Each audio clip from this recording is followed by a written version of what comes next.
नमस्कार दोस्तों, अगर आप सफल होना चाहते हैं तो स्टीव जॉब्स की एक किस्से ज़रूर पढ़ें। जी हाँ, एप्पल कंपनी के को फाउंडर स्टीव जॉब्स आज हमारे बीच नहीं है, लेकिन अपने इनोवेशन के जरिए वो आने वाले दशकों तक करोड़ों दिलों में राज करेंगे। स्टीव जॉब्स का जन्म 24 फरवरी 1955 को कैलिफोर्निया के सैन फ्रांसिस्को में हुआ था और कैंसर की बीमारी से पीड़ित जॉब्स की मृत्यु 5 अक्टूबर 2011 को हुई थी। जॉब्स 15 जून 2005 को स्टैनफोर्ड यूनिवर्सिटी के एक प्रोग्राम में शामिल हुए, जहां उन्होंने अपने जीवन का प्रसिद्ध भाषण स्टे हंगर स्टे फुलिश दिया। इस स्पीच में उन्होंने अपने जीवन से जुड़ी 3 कहानियां सुनाई थी। कॉलेज से निकालने की कहानी। स्टीव जॉब्स ने बताया, मुझे कॉलेज से निकाला दिया गया था, लेकिन ऐसा क्यों हुआ इसे बताने से पहले मैं अपने जन्म की कहानी सुनाता हूँ। मेरी माँ कॉलेज छात्रा थी और अविवाहिता थी। उसने सोचा कि वह मुझे किसी ऐसे दंपत्ति को गोद देगी जो ग्रेजुएट हो। मेरे जन्म से पहले यह तय हो गया था कि मुझे एक वकील और उनकी पत्नी गोद लेंगे, लेकिन उन्हें बेटा नहीं बेटी चाहिए था। जब मेरा जन्म हुआ तो मुझे गोद लेने वाले पेरेंट्स को बताया गया था कि बेटा हुआ है, क्या वो मुझे गोद लेना चाहते हैं, और अचानक वो तैयार हो गए।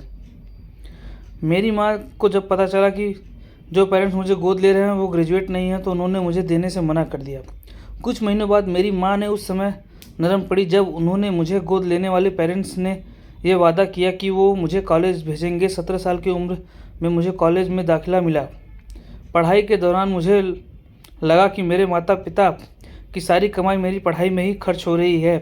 मुझे समझ नहीं आ रहा था कि मैं अपने जीवन में क्या करूं। आखिरकार मैंने कॉलेज ड्रॉप करने का फैसला किया और सोचा कि कोई काम करूंगा। उस समय यह निर्णय शायद सही नहीं था, लेकिन जब मैं पीछे देखता हूं तो मुझे लगता है कि मेरा निर्णय बिल्कुल सही था।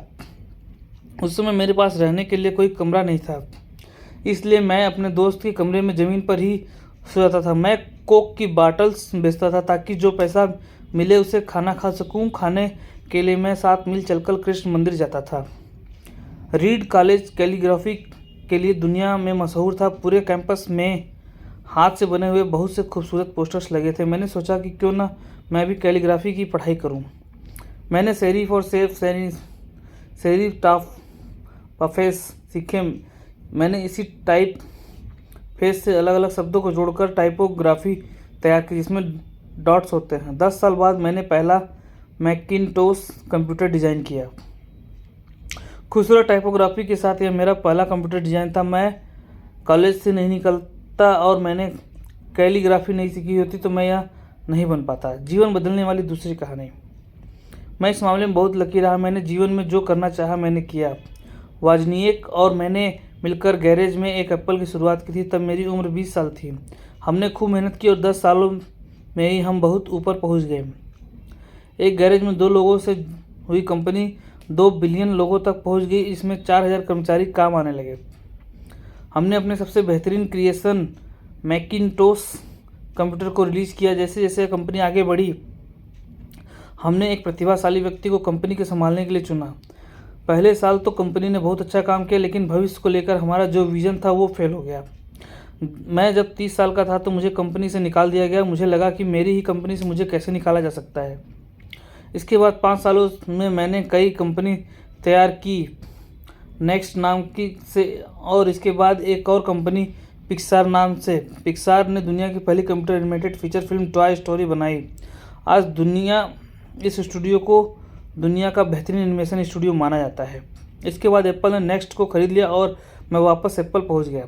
हमने ऐसी टेक्नोलॉजी बनाई जिससे एप्पल को नया जीवन दिया। मुझे लगता है कि यदि मुझे एप्पल से नहीं निकाला गया होता तो मैं यह सब नहीं कर पाता। कभी कभी जीवन में ऐसे पल भी आते हैं जब, लेकिन हमें इससे घबराना नहीं चाहिए। आप अपनी मंजिल पर नज़र रखें और आगे बढ़ते रहें। जीवन में कोई न कोई उद्देश्य होना जरूरी है, इसके बिना आगे नहीं बढ़ा सकता है। तीसरी कहानी है, जब मैं 17 साल का था तो मैंने एक कोटेशन पढ़ा था जो कुछ ऐसा था, आप हर दिन यह सोचकर जियो कि आज आखिरी दिन है, तो एक दिन ऐसा जरूर आएगा जब सही में आखिरी दिन हो। इस बात ने मुझे बहुत प्रभावित किया था। 30 सालों से मैं रोज़ सुबह शीशे में अपना चेहरा देखता हूँ और यही सोचता हूँ कि यदि आज मेरा आखिरी दिन है तो मुझे क्या करना चाहिए जो मैं चाहता हूँ। कई दिनों तक मुझे अपने सवाल का जवाब नहीं मिला। मैं जल्दी मर जाऊँगा यह सोचकर मुझे जीवन में और ज़्यादा काम करने की प्रेरणा देती है। कुछ साल पहले ही मुझे कैंसर का पता चला। डॉक्टर ने मुझे बताया कि मैं 3 से 6 महीने तक जीवित रह पाऊँगा। मुझे कहा कि मैं अपने परिवार वालों को अपनी बीमारी और अपने काम के बारे में बता दूं। मैंने अपने इलाज करवाया, सर्जरी हुई, मैं बिल्कुल ठीक हूँ। मैंने बहुत ही नज़दीक से मौत को देखा। कोई भी मरना नहीं चाहता, लेकिन मौत एक सच्चाई जिसका सामना सभी को एक दिन करना है। धन्यवाद।